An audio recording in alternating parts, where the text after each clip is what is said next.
अकबरपुर 44 लोकसभा से भारतीय जनता पार्टी का प्रत्याशी बनाए जाने पर मैं माननीय सांसद देवेंद्र सिंह भोले जी को अंतःकरण से हार्दिक बधाई और शुभकामनाएं देता हूं। मैं अकबरपुर लोकसभा की सम्मानित जनता और सम्मानित वोटरों को भी आत्मीय बधाई देता हूं कि आपके ही बदौलत माननीय सांसद जी को तीसरी बार भारतीय जनता पार्टी ने अपना प्रत्याशी बनाया है। यदि आप उन्हें 2019 में 2.25 लाख वोटों से विजयी बनाकर अगर संसद भवन में ना भेजते तो ये टिकट नहीं मिलना था। अगर ये टिकट मिला है तो आप लोगों पर भरोसा करते हुए ही भारतीय जनता पार्टी की संसदीय कमेटी ने यह फैसला लिया है कि पुनः माननीय देवेंद्र सिंह भोले जी को अकबरपुर 44 लोकसभा से प्रत्याशी बनाया जाए। और इसीलिए मैं सबसे पहले अकबरपुर लोकसभा की सम्मानित जनता और सम्मानित मतदाताओं को बधाई देता हूं और माननीय सांसद जी को बधाई देते हुए जीत की शुभकामनाएं देता हूं कि आप अपने पिछले रिकॉर्ड को तोड़कर आगे एक नया इतिहास बनाएंगे और 4 लाख से अधिक वोटों से जीत दर्ज कर संसद भवन नई दिल्ली जाएंगे। दोस्तों नमस्कार, प्रणाम, जय श्री राम। मैं हूं सौरभ सिंह देवेन कानपुर देहात से। मेरे PNI न्यूज़ चैनल में आपका स्वागत है। कानपुर देहात अकबरपुर लोकसभा 44 से माननीय सांसद देवेंद्र सिंह भोले जी को टिकट मिलना कोई बड़ी बात नहीं है और ये टिकट उन्हें मिलना ही था। और शायद मीडिया से कुछ समय पहले जब उन्होंने बात की तो ये सब जानते हुए ही उन्होंने कह दिया था टिकट मेरी जेब में है। वो अहंकार में नहीं थे, वो इस बात से आश्वस्त थे कि उनकी प्रतिद्वंद्विता किसी से नहीं थी, क्योंकि वह प्रतिबद्धता से बंधे हुए थे। 40 वर्ष से लंबा भारतीय जनता पार्टी को अपना जीवन समर्पित करने वाले एक ऐसे नेता हैं माननीय सांसद देवेंद्र सिंह भोले जी, जिन्होंने अपने संघर्ष के बल पर, जिन्होंने अपनी एकाग्रता के दम पर, जिन्होंने कार्यकर्ताओं में अपने सहयोग के दम पर, जिन्होंने पार्टी को निस्वार्थ भाव से अपनी सेवाएं देने के बल पर, जिन्होंने क्षेत्र में पूर्ण समर्पण भाव से जनता में जिस तरीके से कार्य किया, उन्हें उस पर भरोसा था और उसी भरोसे का परिणाम है कि उनकी टिकट तो होनी ही थी। जब भारतीय जनता पार्टी उत्तर प्रदेश में लगभग 14 वर्ष के लिए सत्ता से दूर थी, तब भी माननीय सांसद देवेंद्र सिंह भोले एक बार भी उनका मन विचलित नहीं हुआ कि किसी सत्ता वाली पार्टी में जाकर जुड़ जाएं। और अगर चाहते तो उनके लिए सभी जगह दरवाजे खुले थे, क्योंकि वह पहले 2 बार विधायक रह चुके थे, ब्लॉक प्रमुख रह चुके थे और उत्तर प्रदेश सरकार में स्वास्थ्य मंत्री भी रह चुके थे।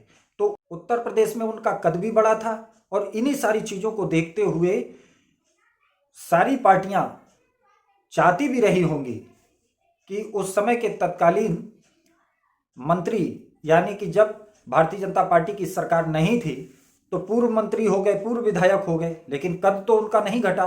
तो बहुत सारी पार्टियां ऐसा सोचती रही होंगी कि हमारी पार्टी में आ जाएं, लेकिन उनकी एकाग्रता, प्रतिबद्धता और उनके अपने नियम जो जीवन पर उन्होंने लागू किए, जो उनके जीवन पर एक दुष्प्रभाव नहीं डाल पाए, उनके जीवन में अड़िग रहे, उनके अपने व्यक्तित्व को मजबूत बनाया।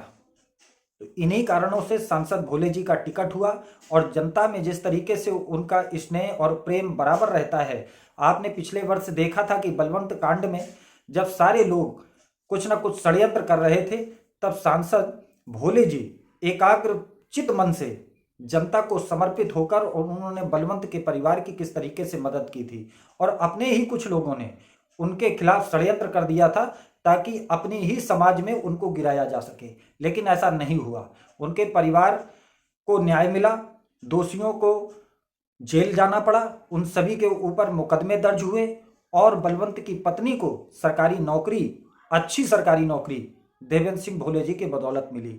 और अपने संसदीय क्षेत्र में कहीं भी कभी भी किसी को किसी भी तरीके की समस्या रही है और उसने उनसे जाकर मुलाकात की है तो उन्होंने पूर्ण भाव से, बिना किसी कपट के उसकी मदद की है। उन्होंने न कभी जात देखी, न धर्म देखा, न उन्होंने ये देखा कि इसने मुझे वोट दिया है कि नहीं दिया है। अगर उनके दरवाजे कोई व्यक्ति मदद के रूप में गया है तो माननीय सांसद देवेंद्र सिंह भोले जी ने उसकी पूर्ण भाव से मदद की है, चाहे वे अधिकारियों से बात करनी पड़ी हो, चाहे किसी भी तरीके का काम रहा हो, माननीय सांसद देवेंद्र सिंह भोले जी ने उस व्यक्ति का काम किया है। इन्हीं सभी चीजों के बदौलत आज उन्हें भारतीय जनता पार्टी ने पुनः तीसरी बार अपना प्रत्याशी अकबरपुर 44 लोकसभा से बनाया है। हाँ, अब जब वो प्रत्याशी बन गए हैं तब भी उनकी प्रतिद्वंदता किसी से नहीं है, क्योंकि प्रतिद्वंदी अगर कोई होता है तब द्वंद्व होता है। यहां द्वंद्व है ही नहीं, क्योंकि उनके सामने उनकी ही लड़ाई है।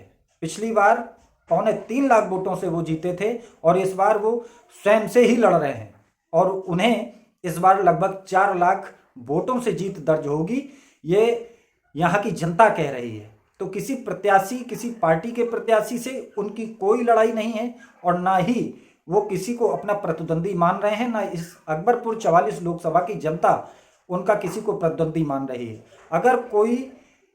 अगर यहाँ की जनता किसी को प्रतिद्वंदी उनका मान रही है तो स्वयं सांसद भोले को ही उनका प्रतिद्वंदी मान रही है, क्योंकि 3.25 लाख से 2019 में उन्होंने जीत दर्ज की थी और ये 2024 में वो 4 लाख से अधिक जीत दर्ज करेंगे, क्योंकि यहाँ पर भारतीय जनता पार्टी इस बार भारत में अपने 370 के लक्ष्य को पार करेगी, वहीं एनडीए 400 के लक्ष्य को पार करेगी और पुनः तीसरी बार भारत के यशस्वी प्रधानमंत्री, भारत के प्रधानमंत्री के रूप में फिर एक बार शपथ लेंगे और वैश्विक पटल पर भारत नंबर 1 पर होगा।